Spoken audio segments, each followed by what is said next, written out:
Hey there, Dimswell here with Let's Speedrun Saga Frontier. I chose Blue's Quest because I've played it a dozen times throughout my life, and I've sped the video up to double so that this doesn't take so long. But I will mention the times at the segment breaks. I wanted to do this single segment, but there's just too many things that can go wrong. And I got sick of watching this intro too.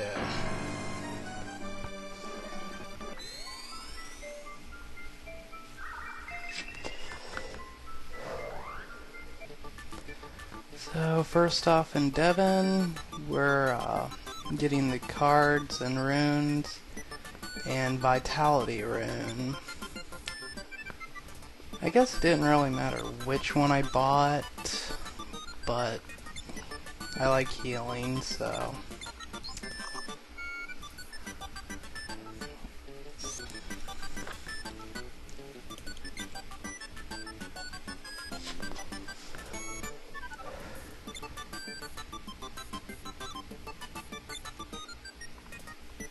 imagine how tedious that text would be if you had to do it like 10 times in a row, restarting recording every time.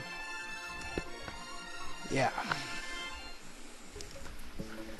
But I have tried to make the segments fair and tolerable, and I don't know if you have to talk to that purple hair guy to get the doctor, but I know you have to talk to this skeleton in just a second here to get Jen. So I imagine the purple hair guy is the same. And here's the end of the first segment at 2 minutes, I believe. Yep.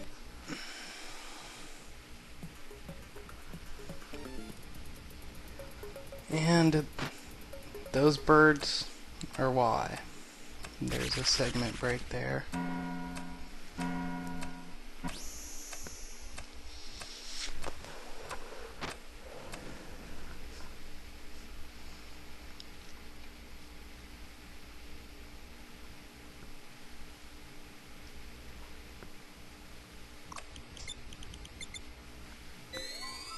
And get used to seeing this region map screen a lot, because I warp pretty much everywhere. Third segment, I believe, I even warp to the same place I'm already at just to get back to the airport. But you'll see what I mean. This luminous labyrinth maze, I've done it so many times I have it almost memorized. This is the only part that trips me up, is these colored lights.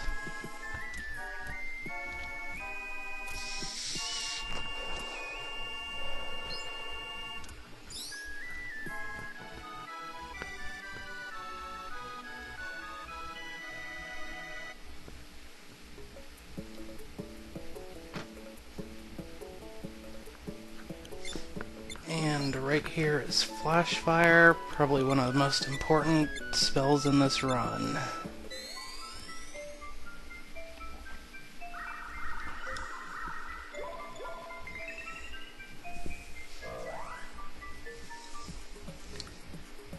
And we're just passing through Kurong here on our way to Scrap for gin and loot.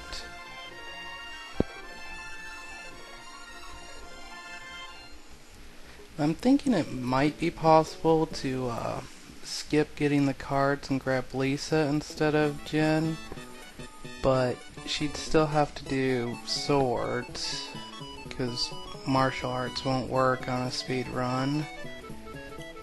And either her or Rufus would have to learn double slash, and deflect helps too, I believe. Although I can't remember that many deflects going off during this run. And here in Yorkland, with loot, we can get Thunder, which is the MVP of this run. Just boss killer, near the end, destroys most of the random battles. The most important character.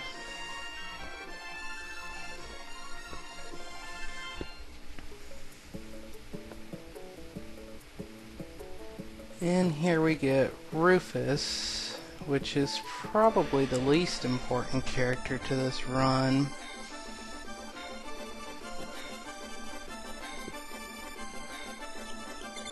It's kind of sad. He's a really good character, has really good equipment,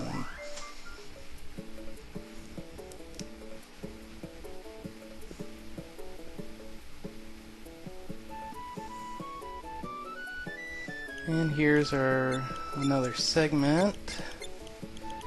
I believe this one ends at 7 minutes after I equip my party. I usually like to do helmets on top, then armor, shirts, and then shoes. But I was trying to be quick here, so I mixed up Jin and Nukasen's armor. I got Jin's armor from loot, actually, because he doesn't start with any of his own, except for the Budo wear. Which, I believe it's a good piece of armor, but can't remember how it compares to Hyperwear and Defendwear. And I did miss like 2 pieces of equipment before the segment break, so I just added them on at the beginning of the next segment. These Dead Knights are the main reason that Flash Fire was gotten. And that absorb right there for Dr. Nukasen. While it might not be critical, I think it helps a lot. It adds 13 to strength, quickness, and vitality, which are great stats in a speed run.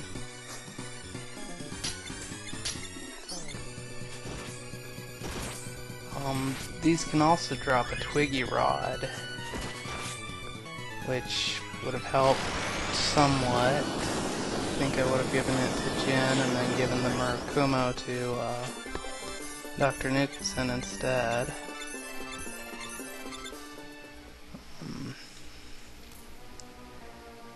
I give Rufus the shield and backpack because I think he has the most defense, or at least the most armor.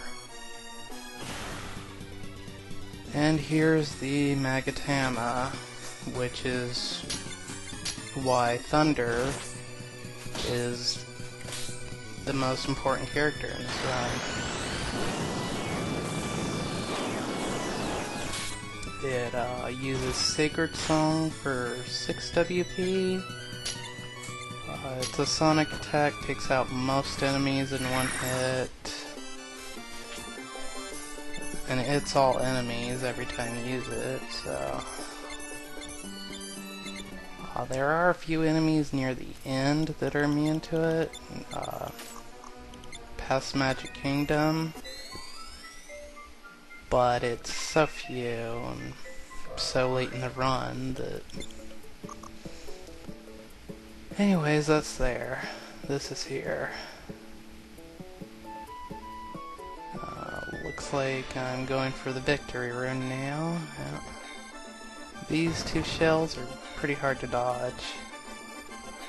Shadow Dagger gives few points of Psychic, which is actually bad on like a normal playthrough because that slows down your level ups. But I don't plan to have a lot of level ups on this speed run. And here we're gonna have like 5, 6 battles. It's just good training. They're all right here. It takes less time to fight them than try and find some way to avoid them. So yeah, generally most battles are to be avoided. But if you here and there, or in situations like this, it can't be helped, and well, it actually does help the run. I mean, I might be only getting like 1 point of JP per battle for blue, but 7 battles means I can cast 1 more Psychic Prison later against Time Lord. So, it really pays off. And I'm having blue use Energy Chain almost every turn so that he can try and learn Psychic Prison, which doesn't happen till the Boss of Despair, but it really surprised me. I was ready to go to Yorkland Swamp and grind, but that's later.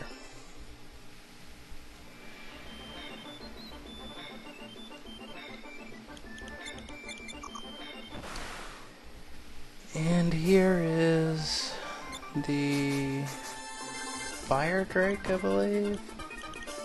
Although when monsters try to learn skills from it, I believe it's called the Bone.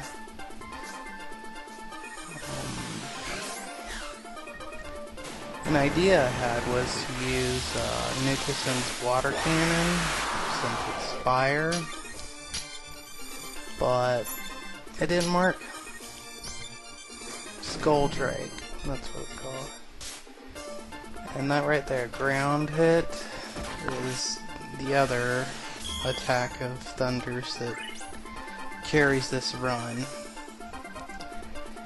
And we get an early double slash from Rufus here, which you would think would help a lot, but just doesn't come into play.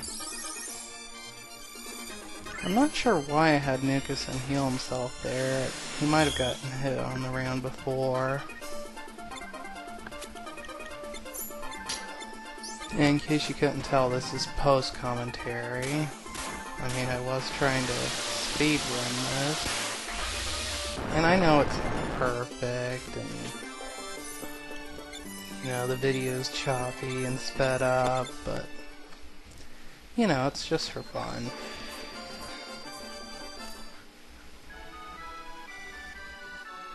And I believe that's the end of this first set of videos. I believe that's 17 minutes when I save. I was checking my inventory for any good drops.